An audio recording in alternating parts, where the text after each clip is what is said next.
Hello everyone. Mission SSC 2025 की videos में आपका स्वागत है। ठीक है, तो हम क्या कर रहे थे अभी तक एसएससी सीजल 2024 में जो भी आए हैं क्वेश्चंस, मतलब पीवाईक्यू जो हैं एसएससी के, उनको हम सोल्व कर रहे थे। तो हमने वन वर्ड सब्स्टिट्यूशन से शुरू किया है। इसके 3 पार्ट ऑलरेडी हो चुके हैं और ये 4th पार्ट है। ठीक है, जिसने 3 नहीं देखे हो वो जाके देख सकता है। यहाँ से कंटिन्यू करना है तो यहाँ से भी कर सकते हो आप, क्योंकि सारे वर्ड्स नए ही हैं इसके आगे भी, तो आप यहाँ से भी कंटिन्यू कर सकते हो। ठीक है, तो हम शुरू करते हैं। मैं अपने बारे में थोड़ा सा बता देता हूँ। मेरा नाम यश जैन है और अभी मैं प्रेजेंटली एएसओ की पोस्ट पे काम कर रहा हूँ सीएसएस में। एसएससी सीजीएल में मेरी ऑल इंडिया रैंक 62 थी। ठीक है, और इसके अलावा भी मैंने काफी सारे एग्जाम दे रखे हैं, जैसे एसएससी सीएचएसएल, फेज 9, एनटीपीसी, ये सारे क्लियर कर रखे हैं मैंने, है ना। और सीडीएस का प्री भी दिया था। हालांकि सीडीएस वाले में मैं एसएसबी में नहीं गया था, क्योंकि तब तक मेरा सीजीएल में सिलेक्शन हो गया था और फिर मैं यहाँ पे एएसओ की पोस्ट पे काम कर ही रहा हूँ तब से। ठीक है, इस वीडियो से रिलेटेड किसी को भी कुछ भी डाउट हो तो ये डाउट ग्रुप का लिंक टेलीग्राम पे डाउट ग्रुप है, 200 से ज्यादा लोग हैं इसमें। ठीक है, तो इसमें आके आप पूछ सकते हैं कुछ भी आपका डाउट। तो शुरू करते हैं हम वीडियो। पहला क्वेश्चन है आज का, one who speaks less in a forum. ठीक है, फोरम मतलब ऐसे 10-15 लोग बैठ के कुछ डिस्कस कर रहे होते हैं ना, सभा जिसको बोलते हैं। 10-15 लोग बैठ के कुछ डिस्कस कर रहे होते हैं, उसको बोलते हैं फोरम। उसमें मतलब कुछ लोग तो आपने देखा होगा बहुत बोलते हैं कि अरे ये करना चाहिए, ये करना चाहिए, और कोई कोई होता है जो मतलब बिल्कुल कम बोलता है, ज्यादा बोलता नहीं है उस सभा में, उसको बोलते हैं। उसको क्या बोलते हैं, उसका मीनिंग पूछ रहा है ये, कि जो कम बोलता है उसको क्या बोलते हैं। ठीक है, एक एक से हम चारों वर्ड्स का मीनिंग देखेंगे। ठीक है, और एसएससी में कभी भी बस ये है कि आपने राइट आंसर याद कर लिया, ऐसा कुछ नहीं है, सारे ऑप्शन याद करने होते हैं, है ना। तो देख लेते हैं, डी से शुरू करते हैं। पहला वर्ड हमारा है लोकेशियस। ठीक है, लोकेशियस। ये जो लोकेशियस वर्ड है ना, इसका रूट वर्ड है LOQUA, लोकुआ। लोकुआ का मतलब ही होता है टू स्पीक। ठीक है, तो लोकेशियस का मतलब क्या हो गया, जो बहुत बोलता है। लोकेशियस इंसान कैसा हो गया, जो बहुत बोलता है। इसका एक एग्जाम्पल मैं आपको बताता हूँ। कपिल शर्मा का शो तो सबने देखा ही होगा, उसमें नवजोत सिंह सिद्धू को देखा है, तो वो कितना बोलता है भाई। तो वो है अपना लोकेशियस का परफेक्ट एग्जाम्पल। ठीक है, अब ये जो लोकुआ रूट वर्ड है ना, इससे काफी सारे रूट वर्ड निकलते हैं, इससे काफी सारे और मीनिंग भी याद कर सकते हैं हम। एक दो मैं आपको याद करा देता हूँ। जैसे आपने सरकम लोक्यूशन सुना होगा। सरकम लोक्यूशन, सरकम लोक्यूशन में क्या क्या रहा है, सरकम प्लस लोक्यूशन। लोक्यूशन मतलब लोकुआ मैंने आपको बता ही दिया, टू स्पीक। और सरकम मतलब सर्कल, गोल, मतलब जो घुमा फिरा के बात करता है ना, सीधे सीधे नहीं बताता बात को, उसको बोलते हैं सरकम लोक्यूशन। ठीक है, एक हो गया वर्ड। अब दूसरा देखते हैं। एलोक्यूएंस होता है एक वर्ड। एलोक्यूएंस का मतलब इसमें भी लोको आ रहा है ना, मतलब लोको मतलब टू स्पीक। और ये पूरा वर्ड क्या बन जाता है, एलोक्यूएंस मतलब जो स्पीक्स फ्लुएंटली, बहुत फ्लुएंटली बोलता है। कुछ बच्चे आपने देखे होंगे ऐसे फटाफट इंग्लिश में बोल देते हैं, पता भी नहीं चलेगा आपको तो क्या बोल गए, बहुत फ्लुएंटली बोलते हैं ना, उनको बोलते हैं एलोक्यूएंस। ठीक है, तो लोकेशियस का मैंने आपको मतलब बता ही दिया। लोकेशियस का मतलब जो बहुत बोलता है, और इससे मैंने रूट वर्ड से आपको दो वर्ड भी याद करा दिए।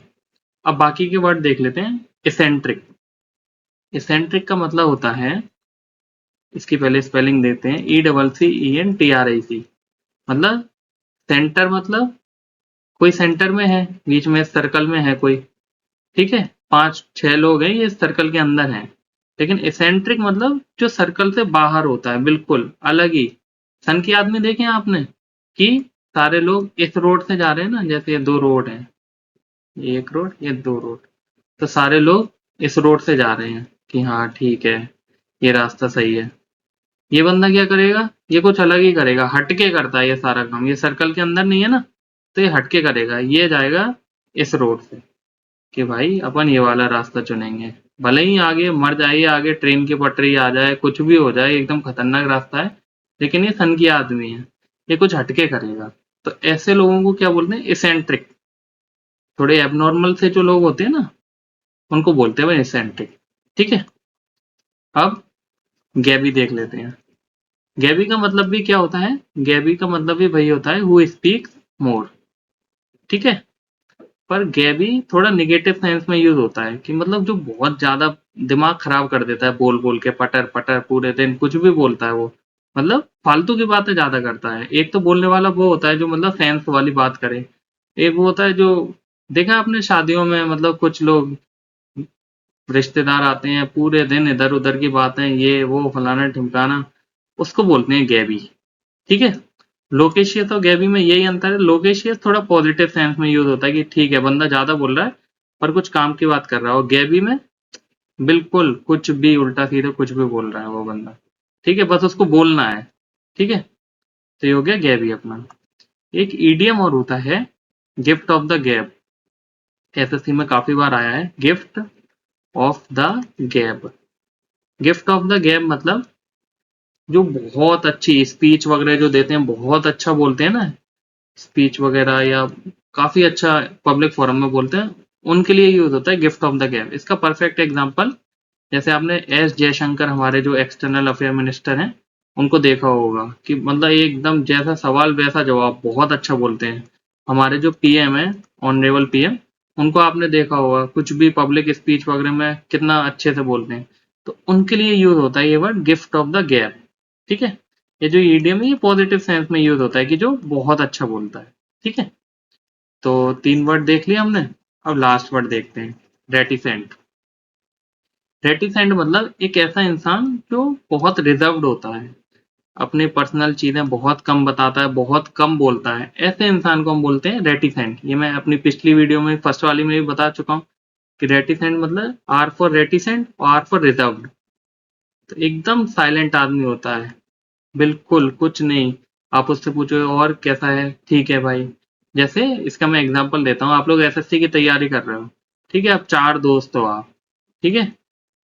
अब आप डिस्कस कर रहे हो कि तेरे मॉक में कितने आए, ये बोल रहा है 180 प्लस, ये बोल रहा है 160 प्लस, ये बोल रहा है 120 प्लस, इस बंदे के आ रहे हैं 185 प्लस। पर आप इससे पूछोगे ना कि भाई कितने आ रहे हैं, कि हाँ ठीक है, ठीक चल रही है तैयारी, ये अपने बारे में ज्यादा बताना प्रेफर ही नहीं करते हैं ऐसे इंसान। तो इनको बोलते हैं रेटिसेंट। ठीक है। तो चारों वर्ड मैंने आपको बता दिए। अब देखते हैं इस क्वेश्चन का करेक्ट आंसर। तो क्वेश्चन क्या था, one who speaks less in a forum, बहुत कम बोलता है। तो ये हो गया इसका आंसर, अभी अभी मैंने समझाया रेटिसेंट का मतलब। ठीक है। चलो नेक्स्ट वर्ड पे चलते हैं, ये इसका राइट आंसर है। तो नेक्स्ट वर्ड है हमारा an important person who represent his or her country in a foreign country. मतलब अपने देश को किसी और देश में रिप्रेजेंट करना। ठीक है। बहुत ईजी है, ये तो आपने देखा ही होगा टीवी वगैरह पे, एम्बेसडर होते हैं हमारे, उनको ही बोलते हैं। जैसे आप एसएससी में सिलेक्ट होके एमईए में जाओगे अगर, तो वहां पे अगर आप दूसरी कंट्री में जाके अपनी इंडिया को रिप्रेजेंट करते हो तो आप क्या बोले जाओगे, एम्बेसडर। ठीक है। उसको बोलते हैं एम्बेसडर। ठीक है। तो एम्बेसडर को मिनिस्ट्री ऑफ एक्सटर्नल अफेयर से याद रखना। ठीक है। चलो नेक्स्ट वर्ड है एमेच्योर। एमेच्योर होता है प्रोफेशनल का अपोजिट। प्रोफेशनल मतलब क्या होता है, प्रोफेशनल मतलब जो कोई काम उसकी जॉब भी है, वो शौक के लिए नहीं कर रहा है, सिर्फ उस चीजों से पैसे भी कमा रहा है वो। जैसे विराट कोहली क्रिकेट क्यों खेलता है, क्योंकि उस चीजों से पैसे भी मिलते हैं। और आप क्रिकेट क्यों खेलते हो, आप कभी खेलते होगे, तो आप क्यों, शौक के लिए कि हाँ ठीक है टाइम पास नहीं हो रहा है, या उस चीज में मन है आपका, आपको पैसे नहीं मिल रहे ना उस चीज से, तो आप प्रोफेशनल नहीं हो, आप क्या हो, एमेच्योर। ठीक है। इसके एक बेस्ट एग्जांपल देता हूँ मैं। जैसे कॉलेज में जो भी है बच्चे अभी, या जिनने कॉलेज पास आउट कर लिया, तो हर कॉलेज में, मैंने मेरे में तो था, आपके में है कि नहीं, एक बंदा जरूर होता है जो कहीं से उठा के एक डीएसएलआर लेके आता है और पूरे कॉलेज में सबकी फोटो खींचता फिरता है ना। उसको कोई पैसे वैसे नहीं मिल रहे उस काम के, बस शौक के लिए, शो ऑफ करने के लिए। तो ऐसे बंदों को क्या बोलते हैं, एमेच्योर। ठीक है। अब तो नहीं भूलोगे एमेच्योर कभी भी। अब करते हैं नेक्स्ट वर्ड। नेक्स्ट वर्ड है अपना अनोनिमस। अनोनिमस मतलब कुछ ऐसे लेटर्स आते हैं ना, जैसे किसी ने पूरा लेटर लिख के भेजा, मैं तुमसे कहना चाहता हूँ ये वो फलाना ढिमकाना, फिर लास्ट में कोई नाम नहीं है। ठीक है। बस उसने लिख दिया तुम्हारा दोस्त या कुछ भी और। तो ऐसा लेटर या ऐसी कोई भी चीज जिसपे कोई नाम नहीं है, अज्ञात है वो चीज, है ना, उसको बोलते हैं एनोनिमस, है ना, जिसकी कोई पहचान नहीं है, कुछ भी नहीं है आगे पीछे कि किसका है, गुप्त है वो चीज एकदम, उसको बोलते हैं एनोनिमस। आप इसको ऐसे याद करो, ANO प्लस NYM।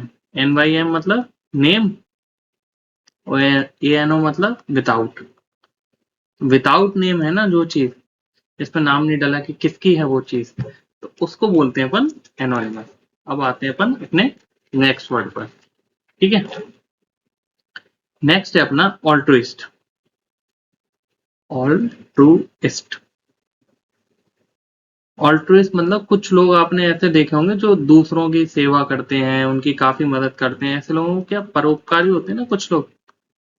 इसका मैं एक एग्जांपल देता हूँ आपको, जैसे आपने मदर टेरेसा को देखा होगा, देखा तो नहीं होगा, सुना होगा, मतलब उनने लोगों के लिए कितना काम किया है, तो वो है ऑल्ट्रुइस्ट।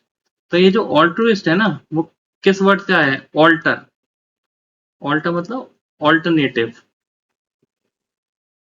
अदर्स, जो दूसरों के लिए काम करते हैं उनको क्या बोलते हैं हम, ऑल्ट्रुइस्ट।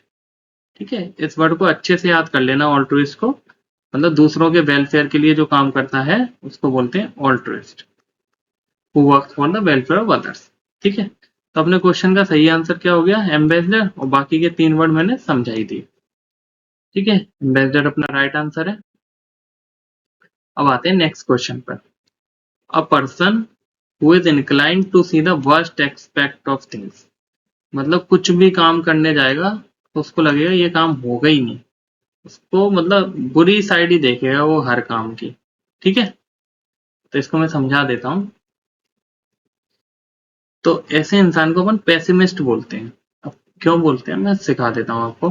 पेसिमिस्ट आए पैसिव से, मतलब जो हमेशा बैक सीट पे ही रहता है अपनी लाइफ में, है ना, हमेशा बुरा सोचेगा। जैसे 2 बच्चे हैं, ए और बी, ये दोनों एसएससी का पेपर देने जाएंगे, इनने काफी अच्छी तैयारी की है, इसने भी सारे मॉक लगा लिए हैं, इसने भी सारे पीवाईक्यू वगैरह सब, दोनों ने एकदम बढ़िया तैयारी कर ली है ना, ब्लैक बुक रट मारी है, नीतू सिंह की बुक सब रट मारा है, किरण 2-3 बार लगा ली है, सारे मॉक टेस्ट पीवाईक्यू सब लगा लिया है।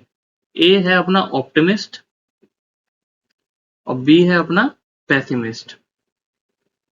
तो ए क्या सोचे, बी क्या सोचेगा, पहले बी का बताता हूँ, कि यार पेपर में सारे नए क्वेश्चन आ गए, तो सारे कैट के क्वेश्चन दे दिए, तो मेरे पे एक भी क्वेश्चन नहीं बना, तो मेरा टाइम नहीं बचा, तो मेरा तो सिलेक्शन ही नहीं हुआ। मतलब ये बिल्कुल बुरा सोच लेगा कि उसके साथ बुरा क्या हो सकता है सबसे ज्यादा। ठीक है, और दूसरी साइड ए क्या सोचेगा कि मेरा नहीं होगा तो किसका होगा, इतनी मेहनत की है, मुझसे ज्यादा कोई कर सकता है क्या एसएससी में, सारे पीवाईक्यू वगैरह सब कर लिए हैं, अब इससे भी ज्यादा अगर कोई मेहनत कर सकता है तो भाई तू फर्स्ट आ जा, मैं सेकंड आ जाऊंगा, लेकिन सिलेक्शन तो मेरा होगा, ये पक्की बात है। तो ए और बी में यही फर्क है। ऑप्टिमिस्ट मतलब जो हमेशा अच्छा अच्छा सोचता है चीजों के बारे में, और पेसिमिस्ट मतलब जो हमेशा नेगेटिव साइड ही देखेगा चीज का, कि भाई मेरा तो सिलेक्शन नहीं होगा। तो ये हो गया इन दोनों के बीच का अंतर। तो अपने क्वेश्चन का राइट आंसर तो आपको पता ही है कि अपने क्वेश्चन का राइट आंसर है पेसिमिस्ट, है ना। ऑप्टिमिस्ट भी मैंने आपको बता दिया, ऑप्टिमिस्ट की मीनिंग, सॉरी फिलेंथ्रोपिस्ट नहीं, पेसिमिस्ट अपना राइट आंसर। अब बाकी के 2 वर्ड भी देख लेते हैं। ऑल्ट्रुइस्ट, ऑल्ट्रुइस्ट तो मैंने आपको बताया ही था कि दूसरों के वेलफेयर के लिए जो काम करता है।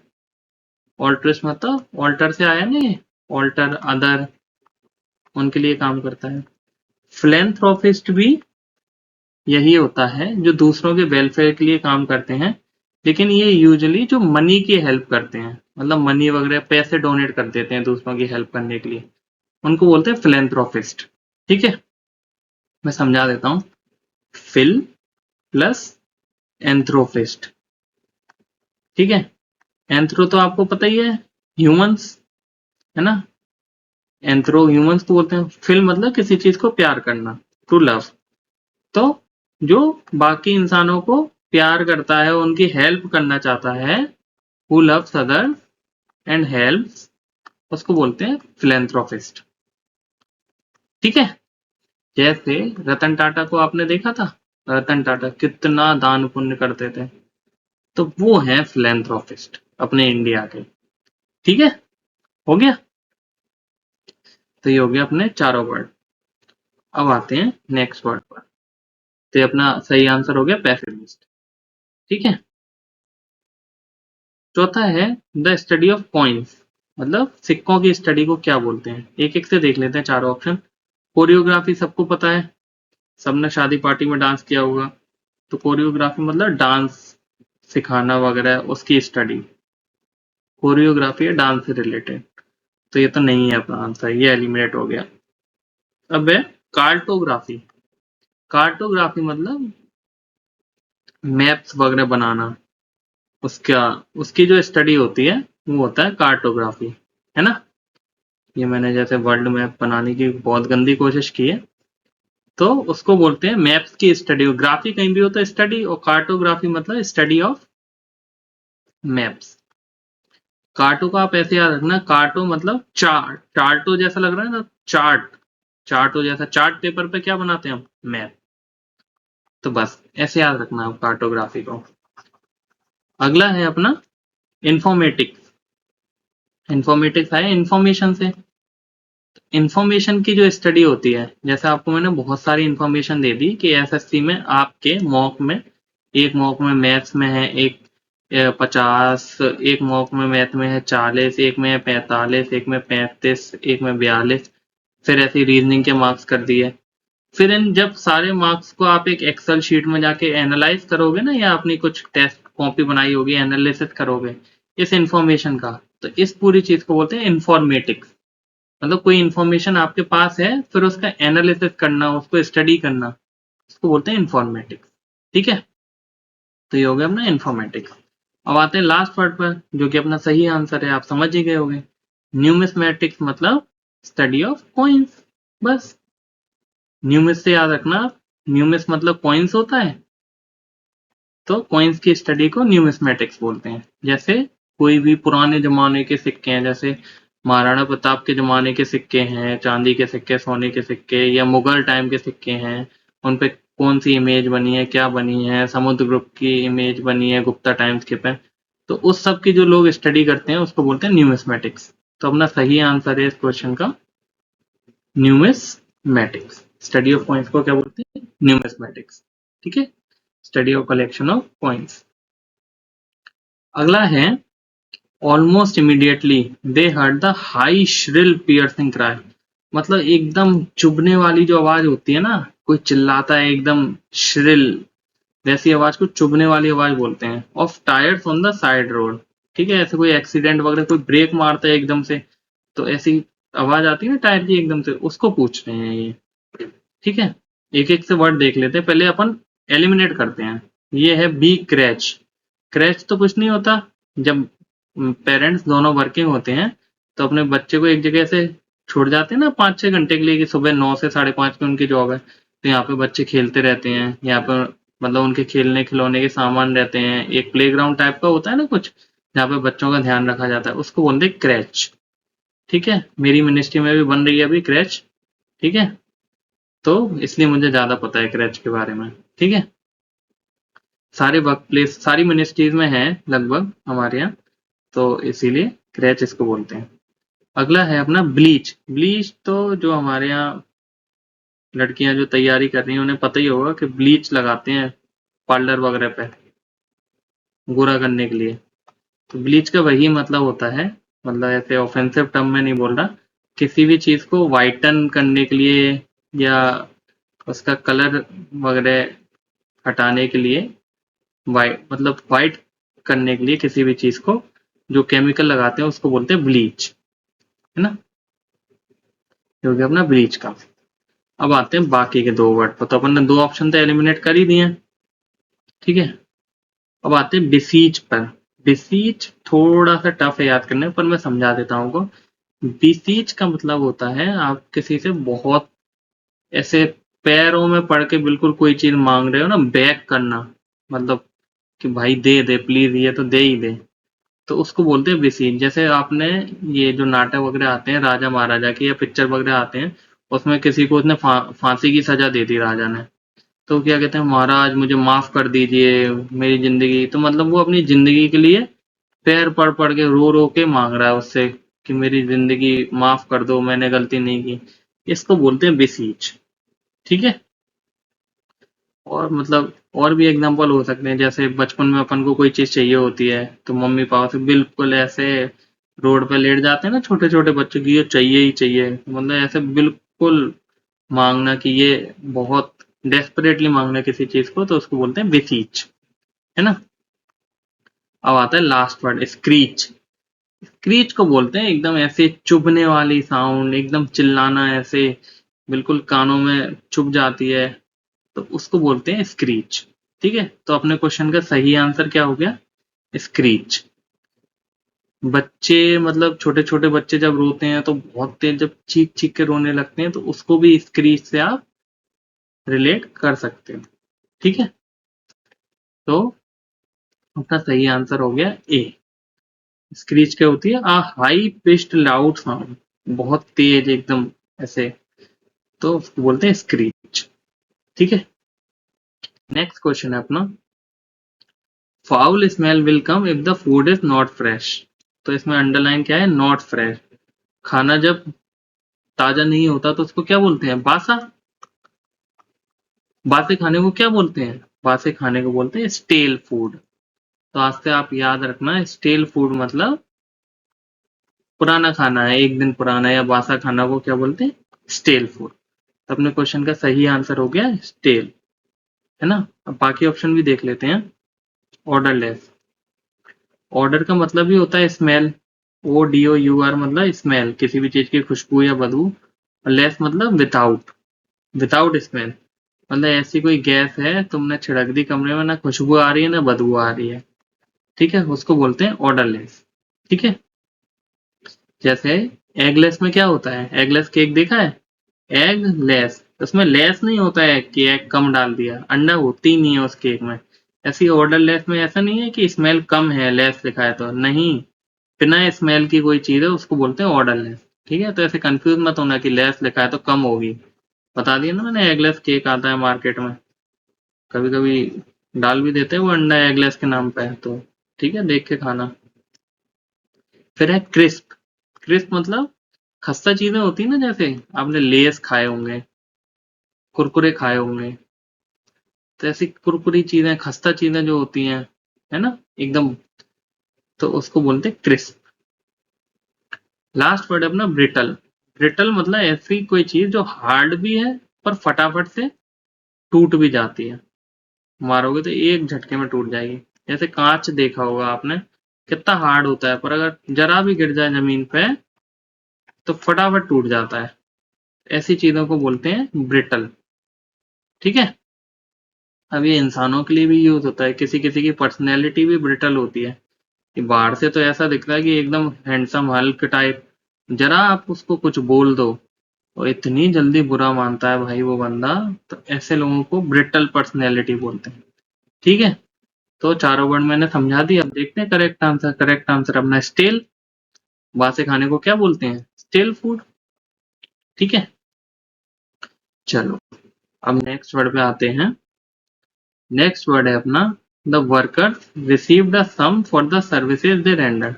मतलब कोई ईंट पत्थर ढोने का काम करता है, ऐसे अपने सिर पे रख के ले जाते हैं ना, तो ये सर्विस दे रहे हैं किसी को, है ना, तो उस सर्विस के ना पैसे मिलते हैं, दिहाड़ी मिलती है 300 रुपए 400 रुपए, तो उसको क्या बोलते हैं, उस सैलरी को उनकी सर्विसेज जो रेंडर करते हैं, एक एक से देखते हैं।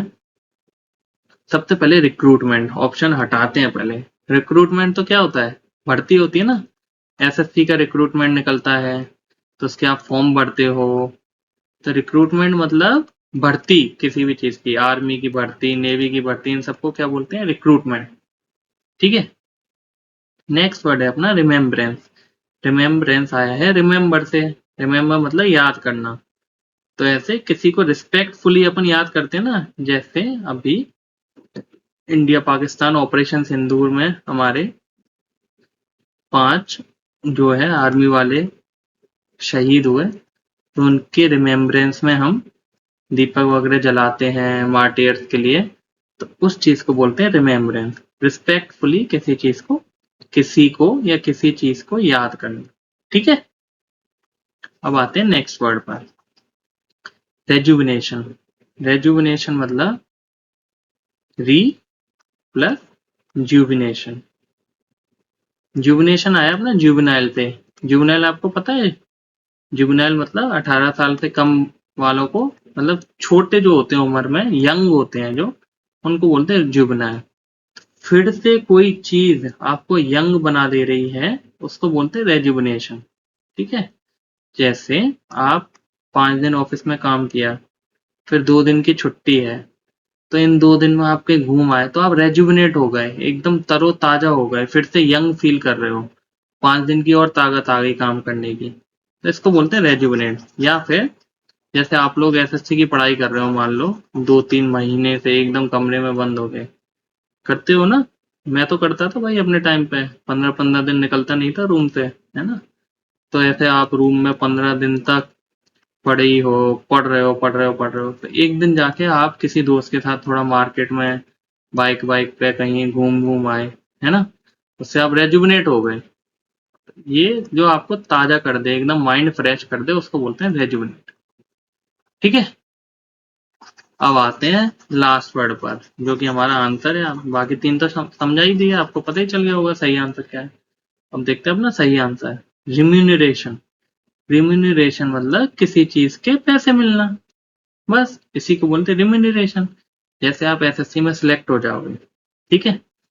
फिर मान लो जैसे आप सीएसएस में मेरी तरह काम करोगे, जिसकी भी ड्रीम पोस्टिंग है एएसएन सीएसएस, तो आप जाओगे सुबह 9 से 5:30 गवर्नमेंट के लिए काम करोगे, तो आप क्या प्रोवाइड कर रहे हो? अपनी सर्विसेज प्रोवाइड कर रहे हो ना, ऐसा तो नहीं है कुछ आपने, आपकी दुकान है, कोई सामान उठा के दे दिया, तो उन सर्विसेज के लिए आपको सैलरी देगी ना मंथली गवर्नमेंट। कितनी देगी? 80,000 कुछ चल रही है अभी, है ना? मोटिवेटेड है ना? ठीक है? तो वो जो सर्विसेज के लिए आपको पैसे मिलेंगे उनको बोलते हैं रिम्यूनरेशन। ठीक है? इसको कैसे याद करना है? जैसे ये रेम्यूनरेशन है, तो इसको रेम्यू, म्यूनरेशन है ना, तो इसको मनी से याद कर लेना। ये पूरा मनी जैसा लग रहा है ना कुछ, तो बस इसको मनी से याद कर लेना कि किसी भी काम के पैसे मिलना। ठीक है?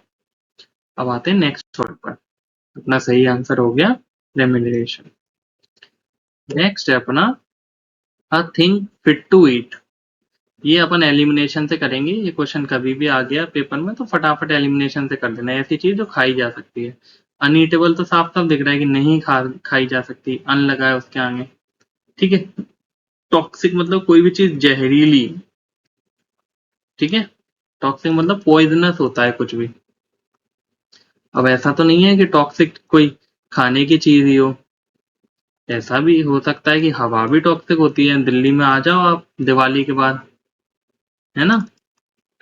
तो वो उसकी एयर पॉल्यूशन कितना होता है, तो यहाँ की तो हवा भी टॉक्सिक होती है। तो टॉक्सिक मतलब सिर्फ खाने की चीजों के लिए यूज नहीं होता, ये किसी भी जनरल चीज के लिए भी यूज हो सकता है। अब बाकी बचे 2 ऑप्शन अपने, कौन से? अनपैलेटेबल और एडिबल। अनपैलेटेबल में भी ऐसे ही लग रहा है, शुरू में अन लगा है ना, तो मतलब ये तो नहीं होगा, कुछ नेगेटिव आंसर है। तो अपना सही आंसर होगा एडिबल। मतलब ऐसी चीज जो खाने के लिए ठीक है, उसमें कुछ भी गड़बड़ घोटाला कुछ नहीं है, उसको बोलते हैं एडिबल। एडिबल को आप ऐसे याद रखना, एडिबल इक्वल टू ईटेबल, बस। एडिबल चीज वो होती हैं जो ईटेबल होती हैं, जिन्हें खाया जा सकता है। ठीक है? अनपैलेटेबल रह गया था, ये समझा देता हूँ। अनपैलेटेबल मतलब जो टेस्ट में अच्छी नहीं है, है ना? खाने के लिए तो ठीक है, पर टेस्ट में किसी चीज में नमक ज्यादा हो गया, टेस्ट में अच्छी नहीं लगेगी ना, उसको बोलते हैं अनपैलेटेबल। पैलेट क्या होता है? अपने मुंह में ना पैलेट करके ये टेस्ट बड्स जो होती हैं वो पैलेट में प्रेजेंट होती हैं, तो इन्हीं से टेस्ट आता है ना, अच्छा या बुरा। तो वहीं से ये वर्ड आया अनपैलेटेबल, मतलब जिसका टेस्ट बहुत बुरा होता है ना, तो उसको बोलते हैं अनपैलेटेबल। तो अपना इस क्वेश्चन का सही आंसर है एडिबल। एडिबल मत पढ़ना, मैंने क्या बताया था? ईटेबल। ठीक है? अब है next word, a person who deceives others by pretending to be someone else. है ना? मतलब आपका नाम चुन्नू है, ठीक है? आपका दोस्त मुन्नू किसी से बोल रहा है कि हेलो, हाँ मैं चुन्नू बोल रहा हूँ, तो किसी और को क्या उल्लू बना रहा है ना आपका नाम लेके। तो बस कोई और बन के किसी को उल्लू बनाना, डिसीव करना मतलब उल्लू बनाना, उसको बोलते हैं ये। अब इसका सही आंसर देखते हैं अपन। सबसे पहले चलो सही आंसर ही देखते हैं, इसके बाकी के मीनिंग बाद में देखेंगे। उसको बोलते हैं इम्पोस्टर, है ना। इम्पोस्टर ऐसा इंसान जो किसी और के नाम पे लोगों को उल्लू बनाता है। ये इसकी मैं इमेज दिखा देता हूँ। ये देखो, ये कौन है? रियल शाहरुख खान है ना। अब ये बंदा आ जाए कि हाँ मैं शाहरुख खान हूँ, तो इसको बोलते हैं अपन इम्पोस्टर, किसी और के नाम पे बुद्धू बनाना। इसको आप ऐसे याद कर लो, आई एम पोस्टर, कि मैं रियल नहीं हूँ भाई, मैं पोस्टर हूँ उसका, है ना। तो ऐसे इंसान को इम्पोस्टर बोलते हैं कि मैं रियल वाला नहीं हूँ, मैं कोई और हूँ, बस उसके जैसा दिखता हूँ। ठीक है, बाकी वर्ड्स भी देख लेते हैं। इनएक्सेसिबल, इनएक्सेसिबल मतलब मैंने किसी बताया था ना, किसी वर्ड के आगे इन हो तो उसका मीनिंग उल्टा कर देना। एक्सेसिबल होता है कि जिस चीज को जहां तक पहुंचा जा सके, और इनएक्सेसिबल मतलब जहां तक नहीं पहुंचा जा सकता बिल्कुल भी, है ना। जमीन, ठीक है। अब इसका क्या एग्जांपल दूं? ताजमहल में कुछ कुछ एरिया रहते हैं ना, जो भी गया होगा, कि जहां पे घुसने ही नहीं दिया जाता, तो वो जगह नॉर्मल पब्लिक के लिए इनएक्सेसिबल है। एक और एग्जांपल देता हूँ। जैसे अभी मैं हूँ सीएसएस में, नॉर्थ ब्लॉक में, दिल्ली में जो भी आए होंगे उनने देखा होगा, नॉर्थ ब्लॉक साउथ ब्लॉक में काफी सारी मिनिस्ट्रीज हैं। तो जो जनरल पब्लिक होती है ना, वो यहाँ से देखती है ये प्रेसिडेंट हाउस वगैरह को। और आप उनके लिए क्या है, ये सारी चीजें इनएक्सेसिबल है। और आप जिस दिन सिलेक्ट हो जाओगे ना, आपको मिलेगा येलो कार्ड यहाँ का, सीएसएस का, किसी भी मिनिस्ट्री में एंटर कर सकते हो आप। तो आपके लिए ये सारी जगह क्या हो जाएंगी, एक्सेसिबल। तो बस इतनी मेहनत करनी है कि इनएक्सेसिबल से एक्सेसिबल बनाना है इन सब जगह को, है ना। पढ़ते रहो भाई। फिर है अनरिकॉग्नाइजेबल। अनरिकॉग्नाइजेबल मतलब जो पहचान में नहीं आ रहा है। ऐसे बहुत बार आपने देखा होगा, बाल बाल कटा के आ जाते हो, तो काफी दिन बाद कोई रिश्तेदार मिलने आया, कहता है हाँ बेटा पहचान में ही नहीं आ रहे हैं। या फिर हेल्थ वेल डाउन है तो अच्छा बहुत पतले हो गए हो, तो उसको बोलते हैं अनरिकॉग्नाइजेबल, है ना। और है लास्ट वर्ड अपना, फ्रॉड। फ्रॉड मतलब धोखेबाज। जैसे फोन वोन पे आते हैं ना कि हेलो आप 1 करोड़ रुपए जीत गए हो, या आपका अकाउंट नंबर ओटीपी बता दो, ये सब, तो इन सबको बोलते हैं फ्रॉड। ठीक है, फ्रॉड मतलब धोखेबाज। ठीक है, अपना सही आंसर है आज का इस मीनिंग का, इम्पोस्टर, है ना। लास्ट वर्ड है आज का, my father always tells amusing and true stories from his childhood at bed time. मैंने पिछली वीडियो में बता रखा है कि अम्यूजिंग मतलब इंटरेस्टिंग हो एक तो स्टोरी, और सच हो, मतलब ये नहीं है कि फिक्शनल स्टोरी हो। ऐसी स्टोरीज को क्या बोलते हैं? ऐसी स्टोरी को बोलते हैं एनेक्डोट। मैं बताया था ना, एनेक्डोट और नरेटिव समझा रहा था तब। तो एनेक्डोट एक ऐसी स्टोरी होती है कि एक तो वो इंटरेस्टिंग हो, ठीक है, और रियल हो, रियल या ट्रू, ऐसी स्टोरी को बोलते हैं एनेक्डोट। और शॉर्ट भी होनी चाहिए। ठीक है, जैसे मैंने अपने टाइम का भी एक एनेक्डोट सुनाया था कि एक बार मैं जब सिलेक्ट हो गया था, मेरी ज्वाइनिंग नहीं हुई थी एएसओ में, तो ऐसे ही मैं अपने दोस्त के साथ गया था किसी डीवी में, है ना, उसका डीवी दिलाने गया था, मैं तो घूमने गया था। तो कोई सीएचएसएल का एक बंदे ने प्री निकाल लिया था, उसका कोई जानकार था, तो वो ऐसे मतलब सबको घेर के वहां पे बता रहा था कि अच्छा ऐसे पढ़ना होता है ये वो। ठीक है, मैं भी खड़ा था मेरे फ्रेंड के साथ वहां पे। तो मैं यहाँ से मैंने पूछा कि भैया कैसे पढ़ना होता है यार, मुझे भी बताओ, मुझे भी सिलेक्ट होना है ये वो, मजाक में। तो वो मुझे मतलब ऐसे कि अच्छा आपने क्या किया है, बीई की है, अरे आपको तो बहुत पढ़ना पड़ेगा, ये वो मीनिंग याद करने हैं, फलान ढमकाना। उसको ऐसा लग रहा था कि भाई सीएचएसएल का प्री निकाल दिया, क्या ही कर दिया। फिर लास्ट में मेरे फ्रेंड ने बताया कि भाई पहले से सिलेक्टेड है वो, है ना, तो थोड़ा आराम से। तो बस फिर वो बंदा आज तक ना उसे देखा है ना मुझे देखा है। तो ठीक है, ये मेरे टाइम का एक एनेक्डोट है। तो ऐसे ही आप याद रखना, एनेक्डोट मतलब ऐसी सच्ची कहानी होनी चाहिए और इंटरेस्टिंग भी होनी चाहिए, है ना। ठीक है, आप मत करना किसी के साथ ऐसा, है ना, हमने तो मजाक मस्ती में किया था। अगले को बहुत बुरा लग जाता है कभी कभी। हाँ, सीधे यूपीएससी क्लियर करके मिलेगा फिर आपको कि आप बता, है ना। चलो, बाकी वर्ड्स भी देख लेते हैं, है ना। इसका तो मैंने बता दिया सही आंसर क्या है, अम्यूजिंग और ट्रू स्टोरी। फेबल जो होती है ना, फेबल वो भी स्टोरी होती है, लेकिन वो फिक्शनल होती है, ट्रू नहीं होती, इसीलिए क्वेश्चन का सही आंसर एनेक्डोट है, फिक्शनल नहीं है। वो एनेक्डोट है, फेबल नहीं है। तो फिक्शनल स्टोरीज को अपन क्या बोलते हैं? फेबल। ठीक है। फिक्शनल जैसे आपने सिंड्रेला वाली कहानी सुनी होगी बचपन में, और काफी ऐसी कहानी सुनी होंगी, रैबिट और टॉर्टोइस वाली, तो ये फिक्शनल थी। ठीक है। तो इनको बोलते हैं फेबल। सोनेट जो होती है वो 40 लाइन की पोयम होती है। तो 14 लाइन की कोई पोयम होती है उसको बोलते हैं सोनेट। लास्ट वर्ड है एलिगरी। एलिगरी एक स्टोरी होती है, वो भी फिक्शनल ही होती है, लेकिन उसमें हर जो कैरेक्टर होता है वो एक क्वालिटी को रिप्रेजेंट करता है। मतलब कोई सच्चाई को रिप्रेजेंट कर रहा है, कोई ग्रीड को रिप्रेजेंट कर रहा है। ऐसी स्टोरीज को एलिगरी बोलते हैं। जैसे मैं आपको एक कहानी सुनाता हूँ, सबने सुनी, कुछ लोगों ने सुनी होगी, कुछ ने नहीं सुनी होगी। टॉट मतलब क्रोकोडाइल और वो बंदर वाली। एक बार क्या होता है, एक ऐसा पेड़ होता है, उस पे एक बंदर बैठा करता है। ठीक है। इसके नीचे एक नदी या समुद्र टाइप का कुछ होता है। तो इसमें एक क्रोकोडाइल होता है। ये बंदर रोज उसको एक मीठा फल तोड़ के देता है इस पेड़ पे से। ठीक है। तो ये जो मगरमच्छ होता है वो अपनी वाइफ के पास वापस ले जाता है उस फल को, कि ये देखो कितना अच्छा फ्रूट है ये, मतलब कितना मीठा है। तो उसकी वाइफ जो होती है क्रोकोडाइल की, उसको एक दिन लालच आ जाता है कि ये बंदर इतने मीठे फल तुम्हें देता है, तो ये जब खाता होगा, इसका जो कलेजा है, हार्ट है, वो कितना मीठा होगा। तो क्रोकोडाइल एक दिन उससे बोलता है कि भाई मेरे साथ चलो यार, मैं तुम्हें घर पे दावत है, मेरे घर पे आज तुम्हें साथ में चलना है। ठीक है। तो ये चला जाता है। बीच रास्ते में ये उसको बताता है कि मेरी बीवी ऐसे कह रही थी कि यार उस पे कितना मतलब अच्छा होगा उसका कलेजा, पेट, जो भी है। तो ये बोलता है यार वो तो मैं पेड़ पे ही छोड़ आया, है ना। तो वो कहता है अरे नहीं नहीं, मेरी बीवी मुझे बहुत मारेगी भाई, आप वापस चलो, मैं आपको लेके आते हैं, वो आज तो वो आपको खाएगी जो भी है। तो ये वापस ले जाता है उसको। फिर ये पेड़ पे जाके बोलते है भाई अब तू जा, अब मैं समझ गया कि किसी को ज्यादा भला नहीं करना चाहिए, है ना।